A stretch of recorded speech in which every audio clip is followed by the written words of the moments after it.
Right. People keep coming in.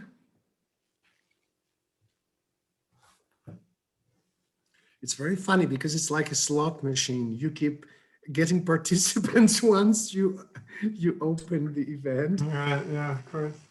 So very fast. It's very funny.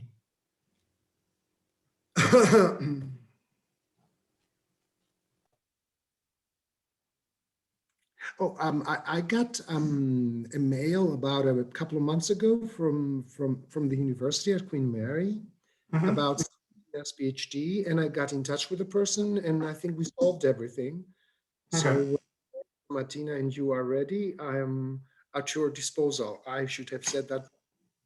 Yeah, no, of course. Yeah, no, she's submitting very soon. She's submitting within the next couple of weeks. So you'll hear from the office very soon. They'll send you the thesis to read. I mean, the office was very prompt, you know, asking me typical questions that should be asked, and we got that straight. Okay, good, excellent. Thank you for doing that as well.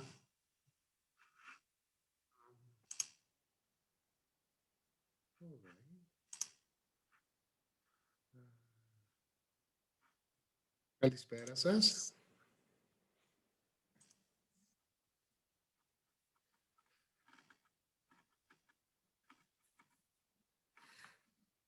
I think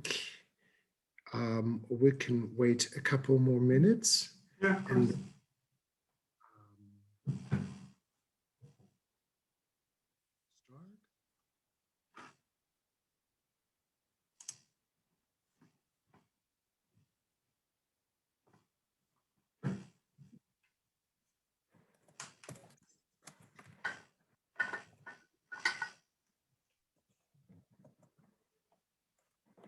Καλησπέρα σας. Μας βλέπετε και μας ακούτε? Hello, can you see us? Or, and, Sami, Erev Tov. Καλησπέρα σας. Καλώς ήλθατε. We have the pleasure tonight of hosting Professor Erez Levon of the University of Bern. Erez Levon is Professor of Social Linguistics and Director of the Center for the Study of Language and Society at the University of Bern. His research focuses on how people produce and perceive socially meaningful patterns of variation in language. He's particularly interested in language and broader structures of social inequality, primarily in relation to gender, sexuality, and national belonging. He has conducted research on these topics in Israel, South Africa, the US, and the UK, and he has written a lot of interesting stuff. Today, Erez is going to talk to us about negotiating subjective conflict, language, belonging, and same-sex desire in Israel. A very warm welcome to you. Thank you. Thank you very much. Thank you for having invited me. I'm delighted to be here. So what I'm going to be talking about this evening is some ideas that I've been developing over the past few years that look at how we can treat different dimensions of identity in sociolinguistic research. I've always been interested in identity, but as I'm sure many of you know, this is a very tricky and slippery concept. So I'm going to be talking about things that I've been thinking about recently. And as Costa said, my own interest in this comes from work that I've been doing over the past 10 years or so that's trying to understand how people conceive of their own identities, the different aspects that make up those identities, and then how they enact those different understandings of themselves in everyday practice. And in particular, I'm very interested in this idea of subjective conflict, or what people do when they have different components of the self that are incompatible with one another.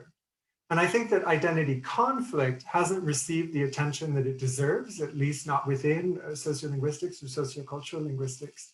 And I'm interested in making conflict more integral to part of how we theorize what identity is and how it relates to language. So I'm going to start off by saying a bit about what I actually mean by this notion of conflict and identity. slides. There we go. So from a broader theoretical perspective, I'm interested in how we conceptualize the total self in sociolinguistics. And so what I'm doing here is I'm distinguishing between what we can call identity and what we can think of in terms of selfhood. And for identity, I'm talking about the different affiliations and identifications that people maintain with different groups and social positions. And obviously, within sociolinguistics, over the past 15, 20, 25 years, we've developed a fairly sophisticated way of talking about identities as being more central versus peripheral, more fleeting versus more durable, more determined or more emergent. But I think that selfhood has been something that we haven't looked at as much. And what I mean by selfhood is that I mean how we conceptualize the human subject as a discursive figure, as a phenomenal object that has a sort of totality that is who I am, but that comprises multiple identities and multiple identities in conflict. And as I've already said, what I'm going to be arguing is that I think it would be useful for us to pay more attention to the self in more theoretical and empirical detail. So when we look at other fields that have talked about the self in a bit more detail, so psychology and sociology in particular, we see different understandings of what the self is and how the self emerges.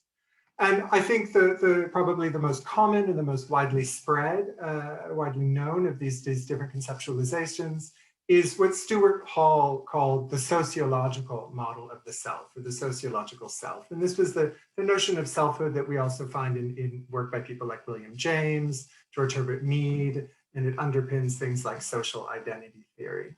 And the basic notion of the sociological self is that there is a core integrated coherent center of our being. So we are this sort of blue square that you see on the screen. And this core of who we are emerges in our relationships to others. So I'm a blue square because I'm not a triangle. And it's that relationship that defines who I am. And there are obviously then also different slots that I can, or different positions that I can slot into. So I can, sometimes I can be a more green square, sometimes a more yellow square, but I'm always this square. This is basically who I am. And in this sense, the self is sovereign. This sort of coherent notion of who I am is sovereign and is who I take with me in all the different situations that I go through in my life, right? So I'm always this little compact of relationships. And within sociolinguistics, it's this understanding of the self that has underpinned theories of responsive style shifting, if people are familiar with that. But then in the 1980s and 1990s, a new model of selfhood began to emerge that was based more on notions of fracture and disjunction rather than on a notion of coherence and integration. Letting the animation go. And this is what we can call the sort of late modern or liquid self. And this was a theory that was developed by people like Anthony Giddens, Ernesto Laclau, Zygmunt Bauman, and others. And in the late modern self, the self is actually multiple. So we're sort of splitting apart this coherent integrated notion, and we're looking at multiple selves that are lacking in a sovereign center.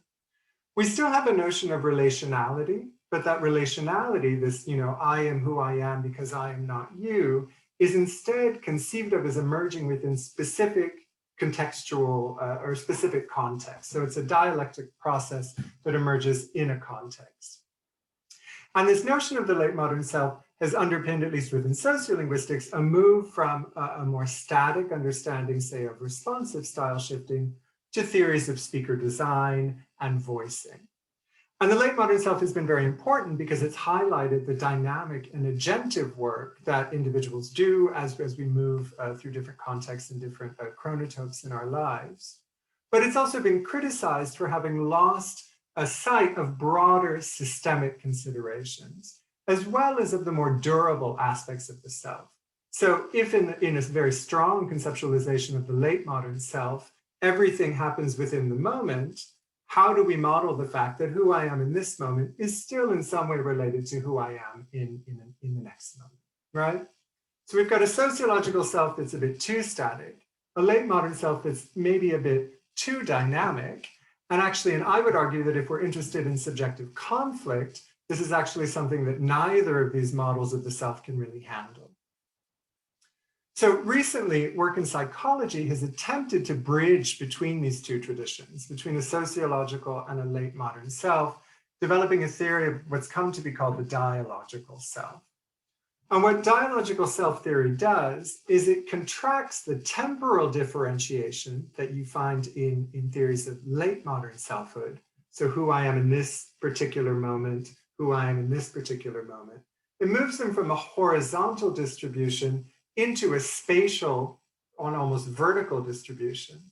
So these different selves are understood within a kind of hierarchy of selfhood that exists in my own self-concept. And the key mechanism that operates between these selves is what they describe as dialogue, right? So I have different selves. All of the selves are always with me, and they're actually in dialogue with one another. And this dialogue is conceptualized as a series of internalized voices that are in conversation. So when I think of who I am, I'm actually who I am in this moment, but also in conversation with who I am in all these other moments. And it's this notion of a dialogical self that I think is actually very useful for us to be exploring different aspects of identity, and particularly subjective conflict in sociolinguistics. So what I'm going to be trying to do in the talk today is go through how dialogical models of the self can help us to understand what individuals are doing in interaction and how they incorporate novel aspects of the selves into their overall self-concept.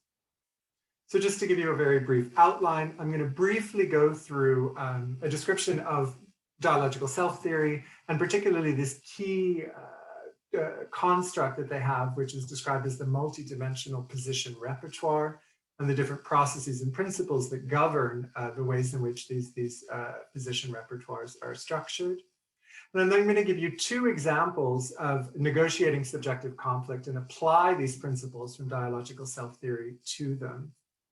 These are both examples that come from work that I've already published, but I'm sort of reanalyzing them in terms of dialogical self theory here. And then I'll very briefly conclude. Okay, so dialogical self theory, basically, the basic understanding, as I've already said, is that the self is comprised of a position repertoire. So as Hermans describes it, the self is a dynamic multiplicity of relatively autonomous I positions, each associated with its own history, values, and practices, and organized within an extended position repertoire.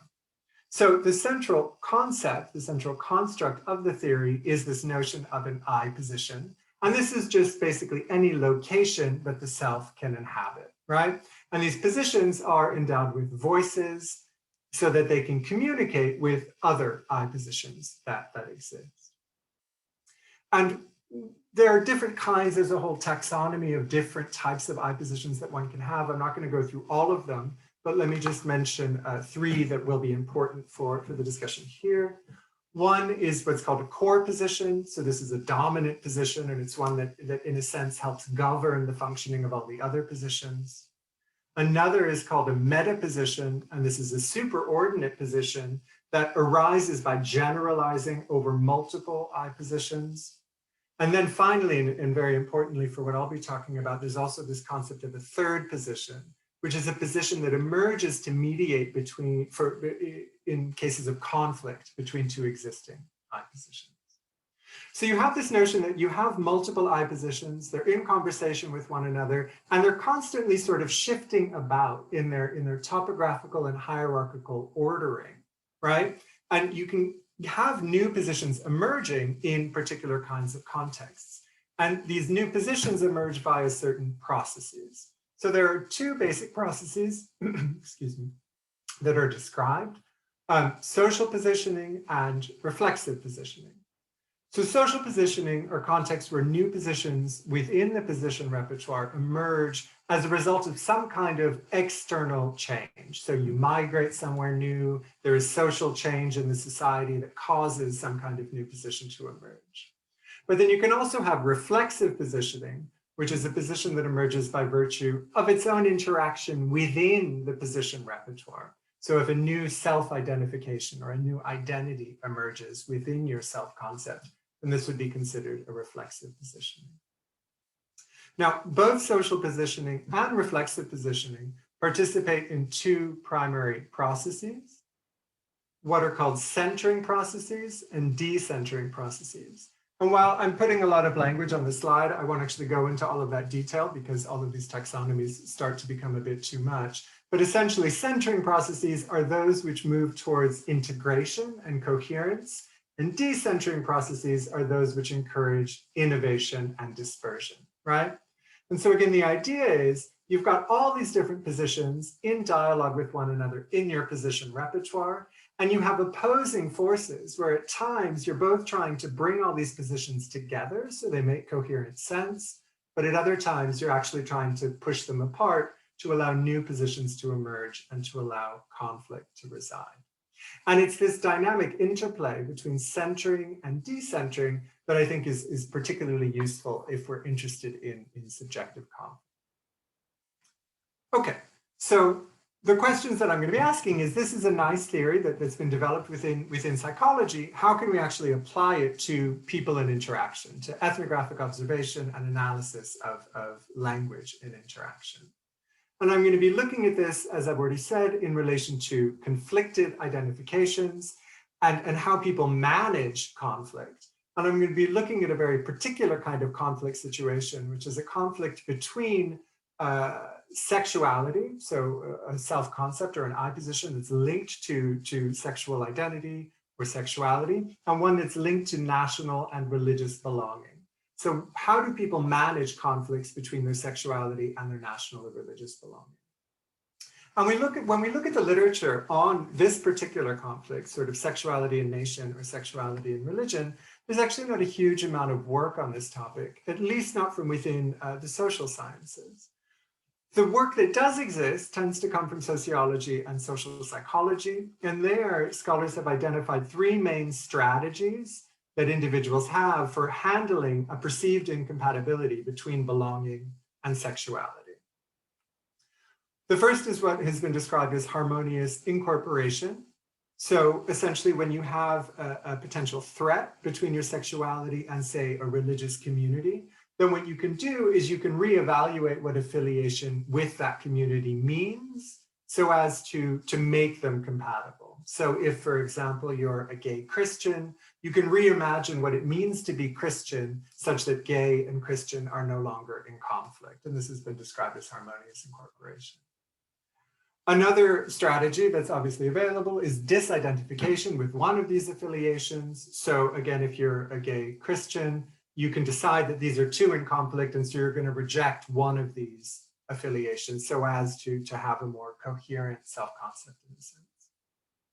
And then a final strategy that's been described is compartmentalization. So you maintain gay and Christian as identities, but you keep them very, very separated in your life and even in your own imagining of yourself as a way of managing this kind of conflict that you feel. So while we can see that these are all obviously strategies that resonate and that there have been empirical examples of, what I'm interested in and what I find somewhat problematic about these three strategies that have been named is that none of them actually allow people to remain in tension. They don't allow the sort of conflict to be there and to be a central component of the self. These are all about trying to integrate, trying to resolve the conflict. But what I noticed first in my fieldwork in Israel that started 15 years ago now, was that actually quite a few people live with that tension. And I'm interested in how that happens and how people live with that tension and how, again, that gets played out in practice. So that's what we'll be looking at. Okay, so with all of that as background and sort of framing for how I'm thinking about these things, let's move on to the specific examples that I'm going to be going. So the first one that I'm going to be talking about comes from an analysis it's a study that I did with Tommaso Milani and that we published in 2017.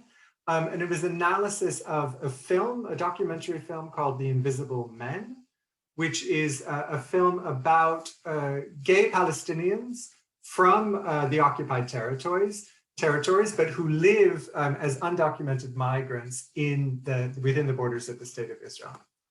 And I'm going to be focusing specifically on the experiences of one of these men, a man called Louis, who's originally from Nablus and who's been living as an undocumented migrant in Tel Aviv for over 10 years at the time that the film was made.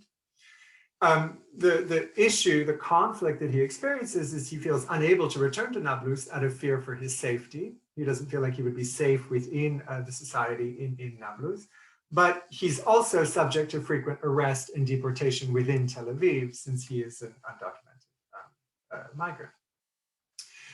What the film recounts, the story that it sort of tells, is Louis considering and ultimately deciding to apply for political asylum in a third country, deciding that he can no longer remain in Palestine or Israel, and so he needs to go somewhere else. And clearly then the subjective conflict that's at issue here and that I'm interested in involves Louis' positioning as both Palestinian and gay. What I'm going to show you is a series of clips where Louis unpacks the different experiences that he's having in relation to this.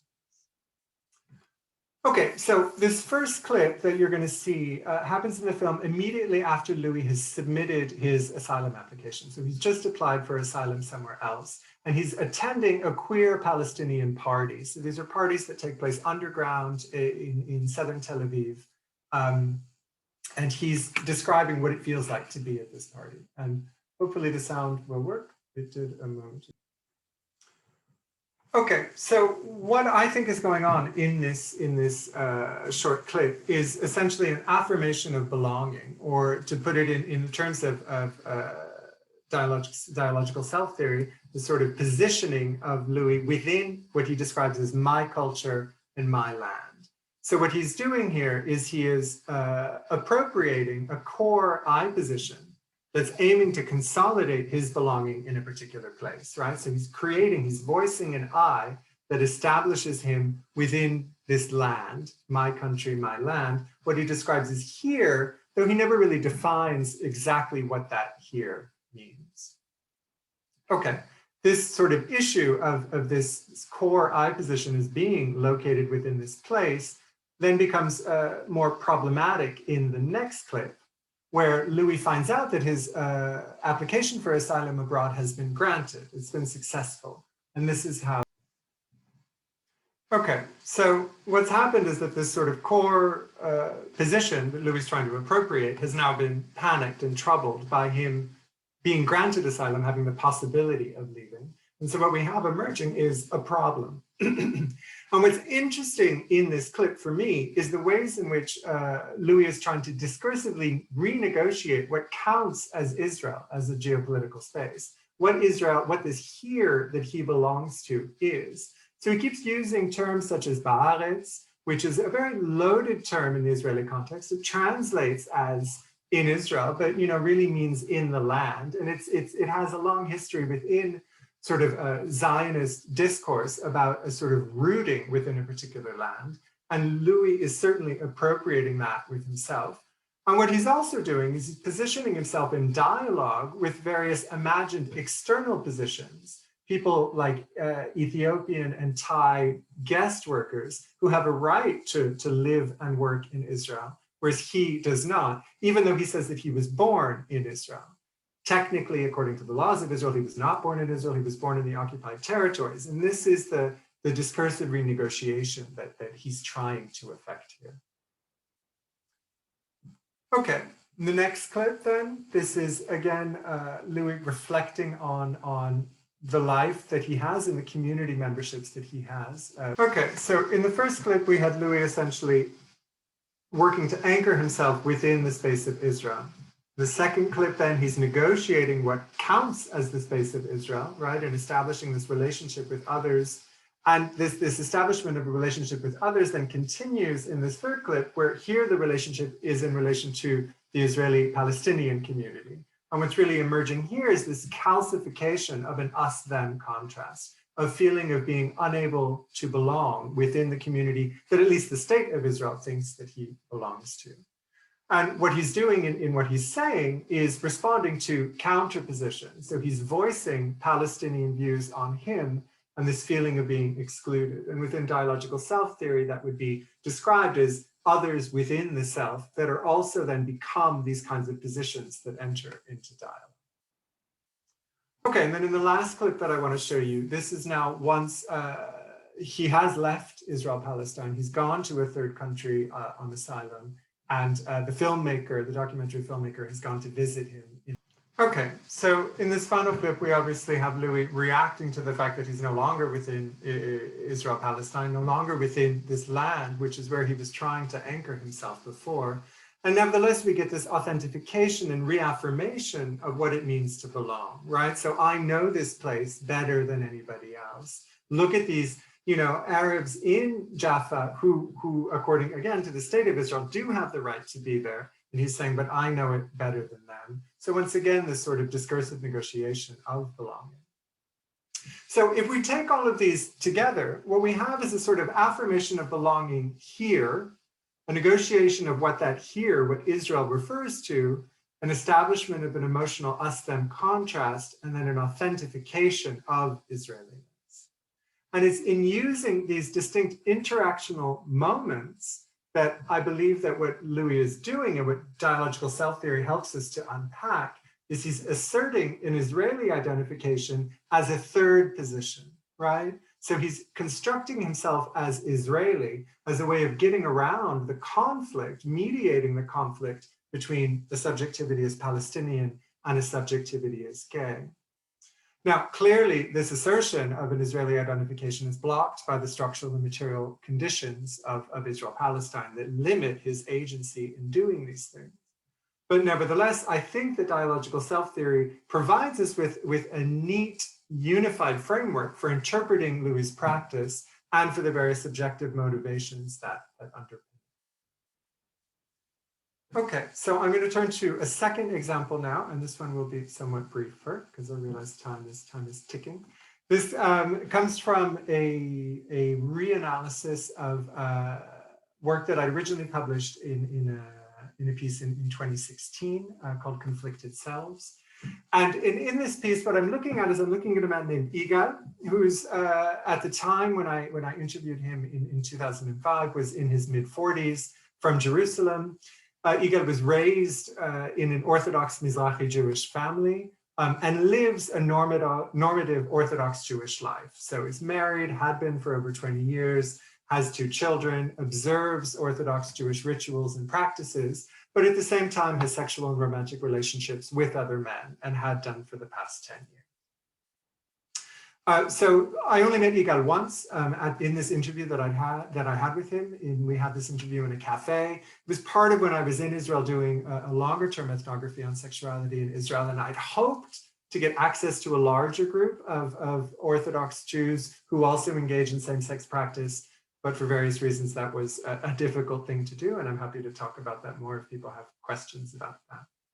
But what I'm focused on in this analysis of the interview with Yigal is his use of creaky voice. So for those of you who are maybe less familiar with it, creaky voice is a kind of voice quality, and I can just play a very brief example of it here. Creaky voice, creaky voice. Right, so it's this very low-pitched, creaky voice that's been described as a hinge needing oil. And in terms of its meaning, it's been argued by various different studies to be linked to meanings of masculinity, authority, but also emotional distance and restraint. And so I was interested in how Yigal is using creaky voice throughout the interview. Now, it's important to realize that creaky voice is something that just linguistically happens. It's linguistically predicted in certain speech contexts. Basically, what's happening in creaky voice is that there's not enough air being pushed through the vocal folds for them to vibrate regularly, and they're being instead pushed very tightly together. And so you get these very irregular vibrations. So at the ends of phrases, we actually expect to find creaky voice. In other kinds of situations, if there are other glottalized elements, we expect to find creaky voice. But we also know that in addition to these sort of linguistically predicted places, creaky voice can also do social and interactional work. So what I'm just showing you here is a plot of the amount of creaks, the proportion of creaky voice that Yigal used when talking on different topics throughout the interview. And without looking at it in a lot of detail, you can see that the most creaky voice appears when he's discussing the intersection of sexuality and religion, which was a large part of our conversation. And it was this that indicated to me that he might be using creaky voice to do something social. And that's why I wanted to look at it in more detail. Okay, so I'm going to show you different bits, transcripts from the interview that we had. The first one came towards the beginning of the interview. So all of the interviews, I should say too that all of the interviews were in Hebrew, and I'm showing you just the English translation. Let me throw that up. So this came towards the beginning of the interviews. The interview began with me basically asking the people that I was interviewing to tell me about the story of their lives, starting with their childhood. And most people would give a sort of chronological history. And this came in the context of that for Yigal. So basically he talked about going to school, going to the army, going to university. And then he describes right away, okay, and then I finished my BA. And I decided that it's necessary that the time had come for me to get married. So he starts off by describing marriage just as something that somebody has to do, right? Okay, now I have some time for this, so I'm going to go and get married. We get a fairly affectless description, so there's not really any emotion, a fairly affectless description of how this all worked. He talks about being introduced to different women by various people, and this is an implicit reference to the ways in which arranged marriages work within the Orthodox community. We also have this interesting and somewhat detached analogy that he provides between the selection process for women and how it's different for the selection process for men. And this, just as an aside, I think was more directed to me, that he would, knew as a gay Israeli man, as opposed to sort of an integral part of the story. But then basically he ends with this catalog of expected activities, right? So fine, at the end of the day, I met someone, we went out for 3 months and then we got engaged, and 3 months later we got married. And a year after that, the eldest son was born, who's already 15 years old now. And a year after him, the second son was born, and that's it, right? And this to me really signals a sort of resigned acceptance of Orthodox norms. This is what one is supposed to do when you're leading an Orthodox Jewish life. Now, everything that's bolded and underlined in the transcript is where creaky voice appears. And you can see that there's a cluster of creaky voice happening here towards the end. But at the same time, all of these instances of creak are either in final position or they co-occur with other glottals. So we can't really say for sure that he's doing anything social with creaky voice here. But nevertheless, I think this transcript is useful to demonstrate Yigal's orientation to Jewish orthodoxy as a core position. And it's this core position of orthodoxy that dominates the utterance and shows that it's integral to Yigal's understanding of himself. Now, immediately after the transcript that I just showed you, Yigal goes on and pivots from an orthodox I position to a gay counterposition, right? So right after saying, telling the story of how we got married, he says, and all this time, nothing was clear to me about who I am or what I want, or what it even means to be gay. And this is interesting because this is the only time in an hour-and-a-half long interview that Yigal ever explicitly affiliated with the label or the position gay. And it's also in this transcript that we get 2 instances of what I'm calling stylistic creak. So creaky voice doing some kind of social work. And they're both in places where his affective connection, his emotional connection to same-sex desire is heightened. And so because of that emotional heightening, it threatens his Orthodox Jewish position. So it's important to realize that creaky voice does not occur earlier when he's talking about just the gay positioning, what it means to be gay, that he says with no creaky voice at all. But it's only when he's saying, well, there was something more there. And when he's asking the man, tell me, are you? So we're getting this sort of affective expression of desire that's threatening his Orthodox Jewish position that we see creaky voice emerging. And this pattern becomes even clearer in the next extract, where Yigal tells the story of what he describes as the biggest love of his life. So he says, and even though we were complete opposites, he came a few times to Jerusalem and we talked and we talked and we talked and we talked, and that's it. And then when I went to him in Tel Aviv, and we slept together. And slowly, something that he thought would just be this fun summer romance for him turned into love that for me was the biggest love of my life. I never loved like I loved him. I guess I'd never really truly loved anyone until I loved him. And also for him, it was, things got a lot more complicated than he thought they would be. I don't know how to explain it. I was really in love, and so on and so on. And you can see that throughout this transcript, the places where creaky voice is occurring, this stylistically creaky voice is occurring, are again in places where same-sex desire and practices threaten to exceed the place that Yigal had reserved for it in his life. So it's when he's talking about deep reciprocal emotion or being in a full-time relationship. Yigal had very much adopted a compartmentalization strategy. He kept his family life and his Orthodox Jewish life very separate from his interactions with other men and his same-sex practice. And it's only when he discusses a possible sort of blurring of this boundary that he'd established that we start to see creaky voice. So for me, it seems like creaky voice is more than, it's not just about emotion or rejection, it's about a tension between these different positions that he's struggling to manage and to maintain together. And then finally, just one last example here from Yigal. And this is an example that's interesting, both because it's a very extreme example of his use of creaking, and it's a response from Yigal to a question that I hadn't even asked. So I started asking a question, and my intention was to ask a question about whether he had people within his Jewish Orthodox community that he could talk to about these kinds of issues. But he interpreted the beginning of my question as being about the actual sexual act. So what happens, what does Orthodox Jewish stricture have to say about homosexual sex? And so he starts providing essentially a reanalysis saying, okay, as long as you don't get into having anal relations or doing things other than masturbation, nowhere is it written that you're not allowed to love a man or to hug him or to kiss him or to caress him, and so on and so on.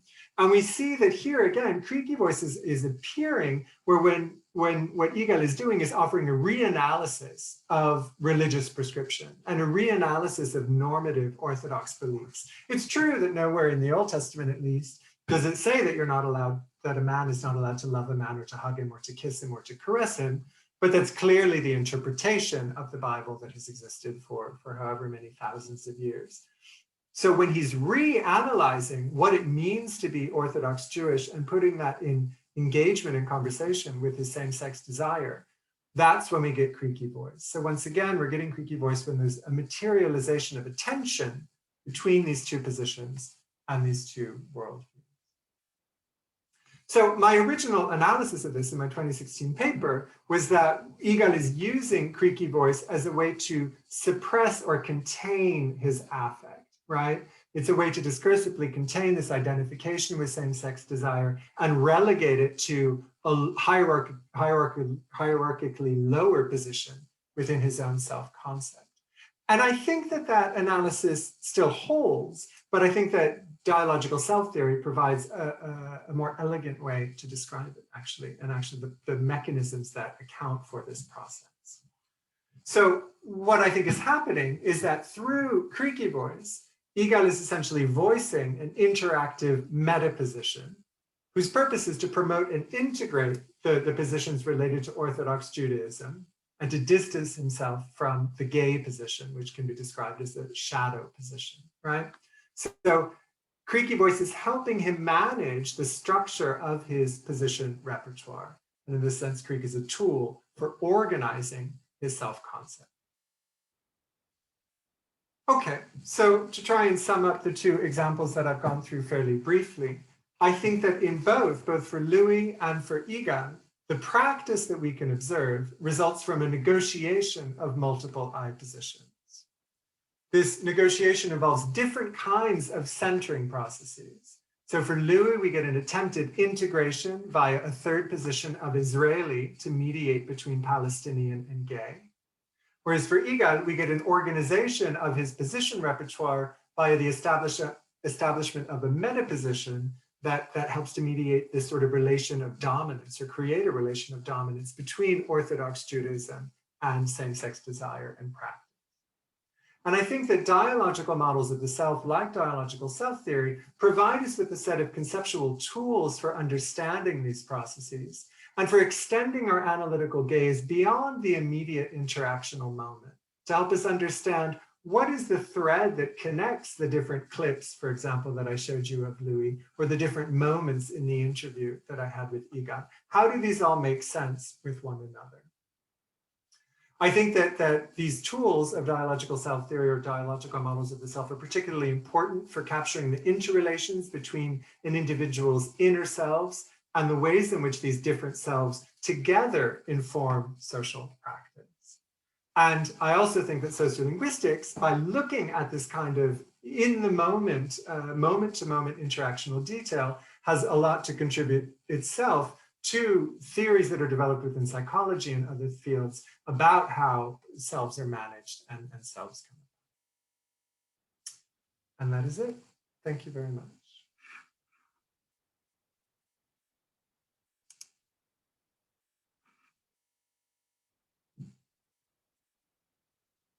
Sorry, I was muted. Thank you very much for this fascinating talk, both on the theoretical plane and the examples provided. I would like to give the floor to attendees for questions. You can, okay, this is a webinar, which means that since we have had a lot of Zoom bombing happening, not in our talks, but in the department, we decided to go with a webinar format, which presents what for me is a problem. That is, people cannot, unless given access, either show their face or talk. I see. Now, okay. There's nearly 50 of us here, and I have given panelists rights to more than half the people, knowing that they're their colleagues or students who I know personally, and I suppose they would like to ask questions. That does not mean that the rest of you do not have the right to ask questions. Just type a question mark in the Q&A section, and I will immediately give you panelist rights so that you can talk. All right, you manage your own camera, for all I know. Σταύρος Ασημακόπουλος, Σταυρούλα Τσιπλάκου, καλησπέρα σας, ευχαριστούμε πολύ που είστε εδώ. I see Stavros and Stavrula in this order. Stavro, καλησπέρα. Καλησπέρα, μιλάω, then... Yep, we can hear you. Okay, yeah, hi. Thanks so much for this amazing talk, basically. I mean, it's given me a lot to think about. I don't really have a question. It's more of a, you know, my own musings in relation to questions that have to do with identity and the self. To what extent do you think that the dialogic model could be extended or incorporate some aspect of outside sort of pressure? I mean, we tend to think of the more general context in which we perceive ourselves as you know, as comprising particular dominant discourses and whatnot all around us. So I would imagine that this whole way of identifying ourselves would also be affected to a certain extent by the norms, like the external societal norms that have to do with you know, heteronormativity and all this stuff.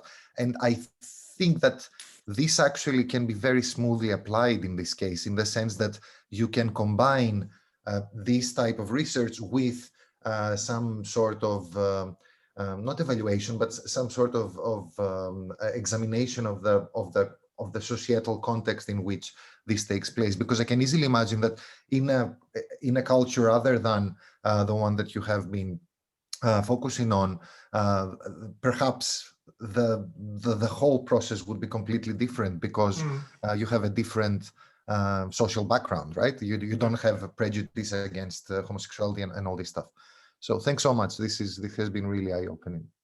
Yeah, no, I think that's an excellent point. I mean, I think the way that dialogical self theory does it is it does it via this notion of voices of others in the self, and so it tries to pin everything onto sort of imagined, say, figures of personhood or you know, these characters that circulate in society. And so one can imagine that there would be potentially, I mean, I think even in, you know, Louis, when he goes and he's viewing the different Palestinian families and he imagines them, these voices of what Palestinians would say to him, that is essentially his way of integrating these normative discourses and then communicating with them.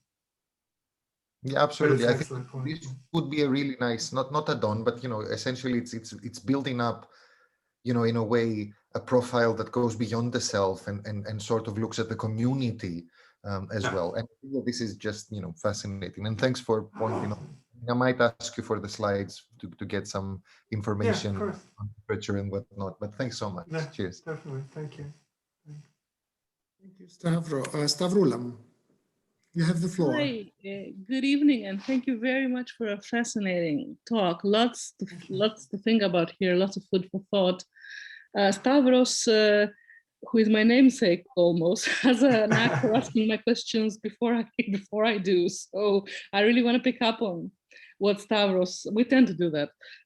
So I would like to pick up on what Stavros just asked. And I wanted to ask a little bit about your terminology. So you mentioned positions and positioning. And I think in the case of Louis, the idea of positioning with an ing at the end, so the idea of positioning as a dynamic process came across very clearly, in that not only did it emerge discursively, so to speak, in the sense that, you know, he inhabited different places, if you like, depending on the situation and the discursive sort of patterns or whatever was going on, but also he constructed positions. So he constructed what a good Israeli is in a way, right? As opposed to, So my question, so that was more of a comment. So my question really was, it was about another I, not the self, but another I, and the other I is ideology. So do you see positions and positionalities as proxies for ideologies, as subsets of ideologies, sections, facets of ideologies? How do these two relate was the question. And another question, a briefer one, was you mentioned locations within positions, and because I haven't come across this term before, I was wondering what it means theoretically. Yeah, these are good. These are big, meaty questions. Ideology. That's a really good point. And what is the relationship between? I mean, it's similar to I guess to what I was saying. Yeah, it's similar to the last question of ideologies. I mean, I suppose it depends how one is going to define ideologies. If I think what I tend to think of them as, or what I find useful, is just as sort of normative sets of beliefs about a particular phenomenon. Again, I think those will then be integrated in the form of a voice of an other that is in conversation with the voice of myself. So I think some positions are ideologies. I think some positions, particularly what are potentially described as these meta positions, which are sort of trying to manage the operation of multiple embedded positions, those we could think of as having the force of an ideology and being the ways in which ideologies that circulate within society become integrated in the self. I do think that there is scope for incorporating ideology into a position repertoire, but I wouldn't want to go so far as to say that all positions are ideological, because I want there also to be sort of own psychological conceptualizations of self that obviously engage with ideology and are shaped by ideology, but aren't fully determined by it in a sense. In terms of location, I don't know if that was an answer to your question, but that was just my trying to. No, I was wondering about the division of labor in the terms, because you mentioned positions and then you mentioned speakers, discursive subjects inhabiting locations within positions. So I was wondering whether there's theoretical import to this distinction.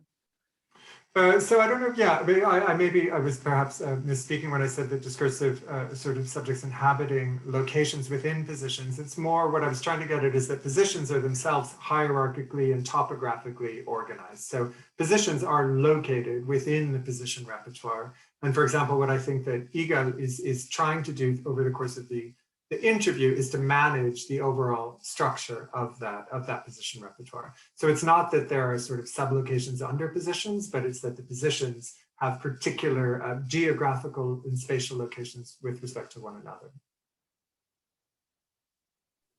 Great, thank you very much. Thank you for this. Thank you. Thank you for asking these good questions, Davrula. I have three people in the following order. I see Petros Karatsareas, Kalispera Petro mu, who has typed his question for Erez and who can see it in the chat section. I don't think I have to repeat it. I think everybody can see Petros's question. And then there's Sami Staboch and Maria Eliopoulou Pezzoni, whom I have given speaking rights to, as I have to Petros, so you can interact. Petro, you can use your microphone to voice your question. I think that's a better idea, so people can hear you. I can also just answer it, or I can start answering it and you can jump in. You can start answering because it's typed, and I think it's well put. I think it's an interesting question. Yeah, so it's a really interesting question. So it's basically Louis is undocumented, having undocumented status in the state of Israel. And so what are the different legal statuses of Palestinians, and how might these different legal statuses be linked to identity, belonging, and mediated through language? So basically the legal status, it's the short answer, an easy answer to that. It's not really an easy answer, but the short answer to that is there are two kinds of identity cards from the point of view of the state of Israel that a Palestinian can have.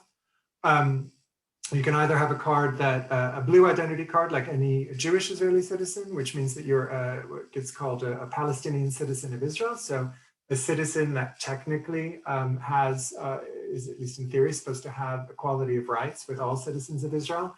And these are identity cards that are given to people whose families essentially remained within what became the state of Israel post the creation of the state in 1948. So who didn't move, weren't expelled, and sort of can claim an original belonging at the formation of the state. So that's one sort of domain of belonging, Palestinian belonging, legally defined. And then the other are the obviously Palestinians who are living under occupation, so under administrative control of the state of Israel, living within the occupied territories of the West Bank and the Gaza Strip, and who do not have any legal rights within the state of Israel. So they don't have the right to travel to the state of Israel, and they don't have sort of any protections by the state of Israel when they're abroad. They're given a Palestinian identity card, but that's not even an internationally recognized identity document. So essentially, Louis, having grown up within the West Bank, by virtue of going into the state of Israel, was undocumented and, from the point of view of the state of Israel, illegal. And hence subject to deportation. Whereas others, so Tommaso Milani and I have been doing work more recently looking at the other community, which is Palestinian citizens of Israel. So these are people who are Israeli citizens but are Palestinian, looking at similar kinds of issues of conflict and belonging, and what does it mean to be both Israeli and Palestinian. That in and of itself is a tension, and then also layering gender and sexuality on top of that. So there are huge issues having to do with identity and belonging for both of these communities. And as we've tried to argue in Tommaso and my work, these are very much mediated through language, mediated through, for example, the use of Arabic versus Hebrew, the way in which Hebrew is itself pronounced, so the accent of Hebrew that's used, and various other kinds of discursive practices that we've looked at. So yeah, it's a very big issue and a very interesting question. Thank you. Sami, you can you take the floor? You can take the floor.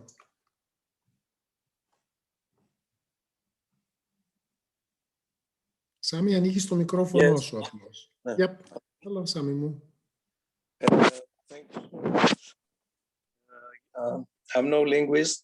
You will excuse my layman's approach. I'm just a technical studied chemical engineer. Okay. And it's not actually a question. It's a personal regret, and I think that maybe some other listeners share this regret. I would love to hear the creaky voice, or the Igal's creaky voice, because I can imagine it. You showed the diagram, and it was a small audio document accompanying. But I mean, speaking the language, which is a plus for me, I would love to have his own voice when it creaks. Yeah, no, I absolutely understand. Because we had Louis, and his Palestinian accent was there, and he couldn't hide it, and he didn't try to hide it. I mean, I adored his being proud of knowing every street in Tel Aviv. I used to know every street in Tel Aviv, although I started life for some time back in the 70s. Thank you so much. Yeah, thank you. No, it's an excellent point, and I would love to be able to play Igal's recording so that you can actually hear him speaking and hear the Hebrew and hear him using creaky voice. But he did not give me permission to do that. So it's a very obviously precarious situation that he's in, and he didn't want me sharing. He was happy for me. He was fine with me sort of sharing transcripts of what he said, but he did not allow me to play his recordings for. I understand. But what's also rather fascinating is that around the same time, there was this Israeli-German film, The Pastry Maker. He didn't have a creaky voice, he had a creaky body, the main character. And it brought to me back these images of German, a German coming to Jerusalem to find out what was his lover's life. And then the story, the end didn't satisfy me, but the beginning and the middle section were fine, really fine. Thank you so much. There's also a good documentary film from around the same time, a bit later, I think, sort of 2007, maybe 2008, I can't remember, called Trembling Before God, which is a documentary focusing specifically on Orthodox, Jewish Orthodox women and men who also engage in same-sex. But there were, I prefer fiction, and in fiction too, you have films about Orthodox butchers, and you are familiar. I appreciate it. Thank you so much. Thank you. Let me take this opportunity to publicly thank my good friend Samis, who just spoke, who has designed the logos for both LESoL and Aegean linguistics, and for which we all, Aegean and other linguists, thank him ever so dearly, ever so much. Σάμι μου είσαι θησαυρός. Σε ευχαριστούμε που είσαι εδώ. Η κυρία Ηλιοπούλου, there is another question.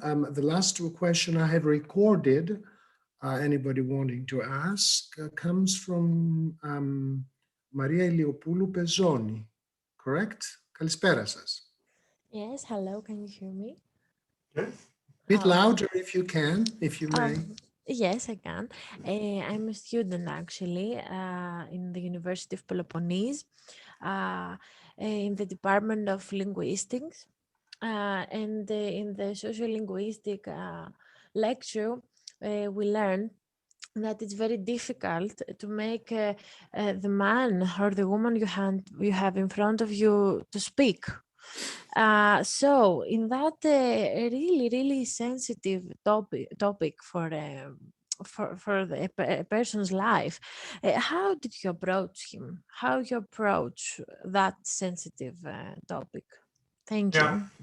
Yeah, no, it's an excellent point. It can be very difficult to get people to speak, particularly about these very sort of private and personal issues. I mentioned briefly that it was a very odd interview overall. We were sitting in this cafe. It was the first time that we had ever met, and he refused. He told me at the beginning of the interview that he wasn't going to look at me. And he said, "I'm happy to talk to you. I'll tell you my story, but I'm not going to look at you throughout the interview, if that's okay." And I said, "Yeah, of course, that's fine." There was also a lot of stuff. He wanted to be sufficiently sure that we were far enough away from so that nobody could overhear us. You know, we were speaking obviously in Hebrew, and then somebody came down and sat at the table right next to us. And he got very upset and worried, but it turned out that she only spoke English. So then he was like, "Okay, we can keep going." So he was definitely aware of the situation that we're in, and it wasn't a comfortable one for him. At the same time, I think I was lucky in that he was very eager to share his story. It didn't actually require a great deal of prompting. It started off, as I mentioned, with the just, tell me about where you're from, your family, where you grew up. And he was a very, very talkative interviewee. And then it very naturally segued into what are very, very personal issues.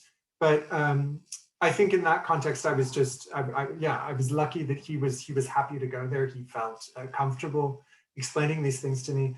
I did also have interviews with I think 3 or 4 other men in a similar situation, so Orthodox Jewish men who also engage in same-sex practice. And they were much more reticent, and it was much more difficult to get them to open up and want to talk about these things. So in Igal, I got one of these rare situations where he was willing to just sort of go there. But it's true that these kinds of topics are not necessarily the easiest ones to get into. Thank you very much. Well, I should mention that I'm very glad to see with us tonight Pilar Plitvich and Maria Sufianu, who are the editors of the Journal of Language Aggression and Conflict. And I would like to address them both in case they have questions or comments, since as politeness and aggression specialists in linguistics, I'm pretty sure they have a special take on things. So, of course, I don't need to invite anybody to talk. This is an absolutely free and welcoming forum for anybody who would like to ask a question. Hi, Pilar. Good to see you online, although the system, even when I give you panelist rights, cannot let you show your face even if you want to. Hi. Oh, you cannot turn on your mic. Now I can. Thank you. Now. Yes. Hi, Pilar. Oh, hi, everybody. Good evening, good afternoon here in the US. I just wanted to say thank you very much for a very inspiring talk. Really, really enjoyable. And I particularly enjoyed the conflictive part of it. I had a question, but it was already sort of asked before. I've been working on identities that are imposed, and that create a lot of problem for people who do not necessarily position themselves as such. And I just wanted to ask you whether you have any thoughts on those identities and how you sort of reconcile yourself with those positions in which you would not necessarily position yourself. Yeah, absolutely. I mean, I think the whole the usefulness of something like a dialogical perspective is to say that even those identities that I reject, so even these identities that are imposed upon me but that I reject, are nevertheless part, then they become part, whether I like it or not, of this position repertoire. So I have to contend with them. So the way in which I go about doing what I'm doing is then influenced by these imposed identities, even if I wish to repress them or something like that. But I think to a large extent, that's what Louis is trying to do in sort of renegotiate what being Palestinian is. He seems to want to reject Palestinian for a variety of reasons. It's clearly impossible for him to do that entirely, but he nevertheless has to confront it, right? And so I think that's, for me at least, that's what I find useful in this is looking at sort of being forced to take the totality of things, both things that people want to ascriptively affiliate with and those things that are imposed on them and that they might want to push away or that they forcefully reject, and looking at how all of these different dimensions inform the social practice that we observe. Yeah, that's really very interesting. Thank you very much. Thank you.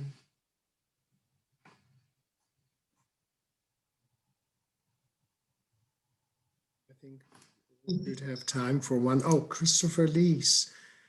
Christopher Lees is writing. Can you see the chat section, Erez? Yeah. Christopher, you can talk to us, obviously. Yes. Can you hear me? Yeah. Okay, good afternoon, everyone. It's lovely to have the opportunity to speak to you. I wrote the question because it's quite long. I'm not sure if it might be better to read it out as well. So first of all, thank you very much for the really interesting talk. I wanted to ask, I found this dialogical approach to identity very interesting because obviously it takes into account the more socially static and entrenched aspects of identity from what I understood, and also the context-based aspects of emergent identity. And since I'm not very familiar with the framework, I wanted to ask, to what extent does it take into account what is sometimes perhaps a subtle change in hegemonic discourse, which could potentially affect, as far as I understood it from your talk, the centering strand of identity? I have in mind, for example, the Greek context where sexuality has become something that is talked about a lot in hegemonic discourse nowadays, whereas it used to be, well, it still is to a great extent, a taboo topic, but it is talked about now in wider circles, and there's a lot of resistance to homophobia now in also in hegemonic discourse. And I wonder to what extent this framework can take that into consideration.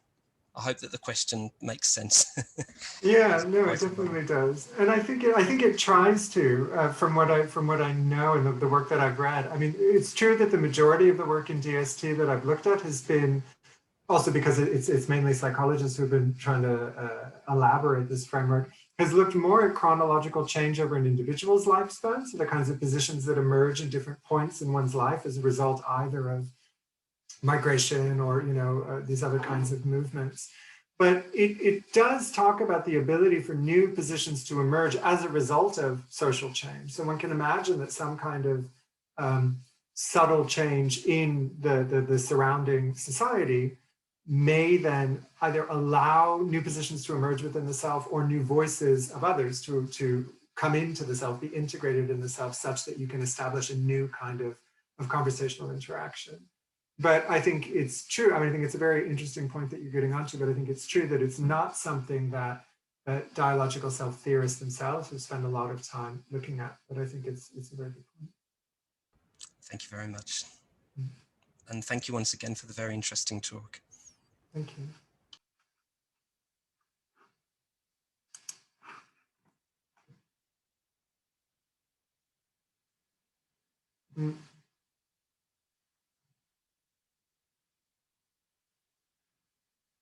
Costas, we can't hear you.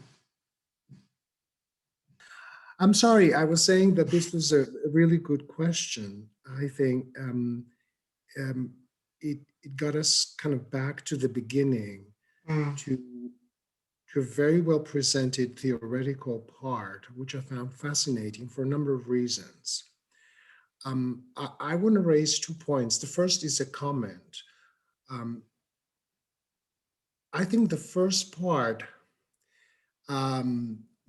made me think again about how much we have used the word identity, for which I would ask for a moratorium on.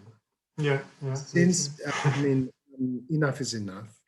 Since it's, especially since we in linguistics have hardly taken heed of the well-meant criticisms from various social scientists, not less from Brubaker and Cooper, already in 2000, who asked some really difficult questions, and most linguists saw fit to never answer. Yeah, I think. Absolutely. I have only read 2 or 3 papers in my life in linguistics of language and sexuality, dealing with the question of identity, who have even cited these people. David Valentine is one of them. Yeah. And I think he does very well. Yeah. What I'm talking is not about a jihad on identity, not at all. I think this has happened, and it did not necessarily have a very good ending. I mean, in the end, we had to negotiate the term. We ended up talking in constructionist terms, as we would, because we live in the 20th and 21st century. But to me, what is important about this talk is that you bring up the very terms self, which, although you didn't mention it, I believe, gets us back to subjectivity. It doesn't have to be identity. Yeah. It can be any number of things, because whether we like it or not, identity, both etymologically and as used by the very people who write papers, us, in everyday life, hardly means what we want it to mean in the papers. Right, right. And I think it is really wise to rethink how we talk, to rethink the terms, not necessarily the content, not necessarily everything we've done so far, but to talk about the self, whether you call it dialogical self or something else, to bring up the self that we haven't heard so much about since Kaufman. I think it's very important, whether it comes from social psychology or another strand of the social sciences and the humanities, I guess is not an issue. What is an issue, I believe, came up in the question Christopher Lee's asked, which I think is crucial. So I personally thank you very much for bringing this up. The other thing that I want to say is probably less important, but it has to do with my biography, my friends, and the people I hang out with internationally and who identify as gay or lesbians. Most people who seem to fall within constructed or non-constructed identity categories that are not frowned upon. Talk about relationships that are broken because of conceptualizations of what it means to be X being member of the frowned upon category. So most gay men I know, like your subjects, end their relationships mostly because they don't see eye to eye about what a gay man means. And many a lesbian woman I know has recounted similar experiences. Unfortunately, this has nothing to do with your talk, but I felt I should say it. Yeah. But it's true. I mean, because this goes into this. I mean, it does have to do with this tension that you're mentioning, though, about, identity as the utility of identity, or the utility of identity as an analytical tool. Does it actually allow us to get what we want? Because what you're describing is much more about the self, is about subjectivity. It's about the ways in which people inhabit these positions. I mean, I've always found Tom Bolstrup's way of describing this, where he distinguishes between subject position and subjectivity, and that there are these subject positions, obviously, that exist in society, but then we have our own individual ways of filling them. And it's precisely that we can't get rid of either of those. We need subjectivity and we need the category, but what we're actually looking at is how these come together, how people negotiate that coming together, which isn't always an easy coming together. Nobody said it was going to be, and I don't think there were theories who thought there would be. We have a longish question, a typed question by Lefteris Kailoglu. Kalispera, Lefteri. I think I will ask you to answer this question, and then we will let you go, because you must be tired by now by such a long no, it's good. It's nice to talk about Lefteri, that. So I'll give you the floor. Oh, hello. Hi, Erez. Thank you. I'm sorry to be the one who is asking the last question, really. That's all right. Somebody has to do it, yeah. It's been a great talk. Thank you. Thank you. So really, you exemplified the dialogical self theory in these two examples. I think for me, at least, it was straightforward, especially in the first one. And in the second one, you also mentioned, I mean, I saw in the slide at least, there was an indexical field of the creaky voice, if I'm correct, yes? And you also mentioned very interestingly that perhaps this psychological theory offers some advantages, is perhaps more refined, I don't recall the exact word you used, concerning previous theories like speaker design you mentioned at the beginning, stance that I could see there, indexicality. So as a closing remark, would you like to perhaps briefly summarize, the benefits of this psychological approach, especially concerning the indexicalities, the interpretation of the creaky voice in the example you used in relation to the previous ones, if that makes sense? Yes, I think it's interesting, but I think I'm certainly not saying we don't need indexicality, because I think indexicality is doing very important work. And I think that the psychological theory that I'm trying to sort of promote, I guess, is that it's doing a slightly different thing. So you've got indexicality that says this is what this means, this is how he's interpreting it, and how he's using it. And then the psychological theory essentially gives us the why.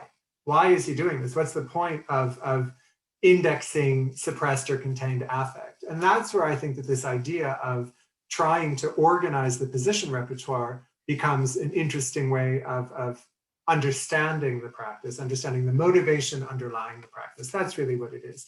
So I think that, theories of speaker design, theories of stance, they also try to do similar things, like what is the social motivation underlying the practice that we observe, but they tend to be very based on these notions of an active doing, on an agency, on an ascription. So I'm trying to enact a particular kind of person in this moment. And I think that this theory, the dialogical self theory, or dialogical models more generally, just added an additional layer of complexity to that, where basically I think it is more complicated than people just trying to do identity. And I think that dialogical theories help us understand that complexity a bit better. Sure. Thank you very much, both for the answer. It's always a pleasure listening to you talking. Thank you. Thank you. Thank you.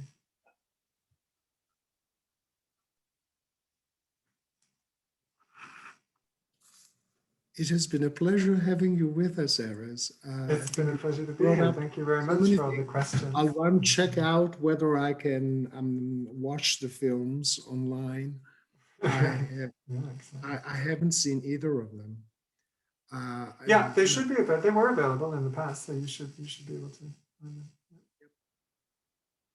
Thank you, everybody.